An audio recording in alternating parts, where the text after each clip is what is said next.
نحب نحكي شويه على الجزائر. اي تفضل. الجزائر راهي اللي ما يفهمش الحكايه هذه، وخلينا معناها معناها النعرات الواحد.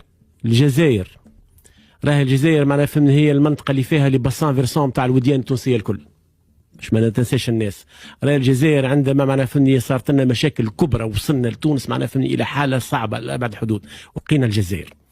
اليوم في معناها إعادة تشكل الخارطة الجيوسياسية في المنطقة. الجزائر هي قوة ضاربة، أحب من أحب وكره من كره. بالنسبة للمغرب اللي حكيت عليه معناها فهمني السياسي الأزهر، المغرب هذا أكبر عدو لينا معناها فهمني معناها في المدة الأخيرة. خي ما نعرفوش ايش عملت معناها المغرب في مسألة معناها الواحد، في مسألة الفوسفات، ما نعرفوش المغرب ايش عملت معناها في مسألة السياحة في تونس.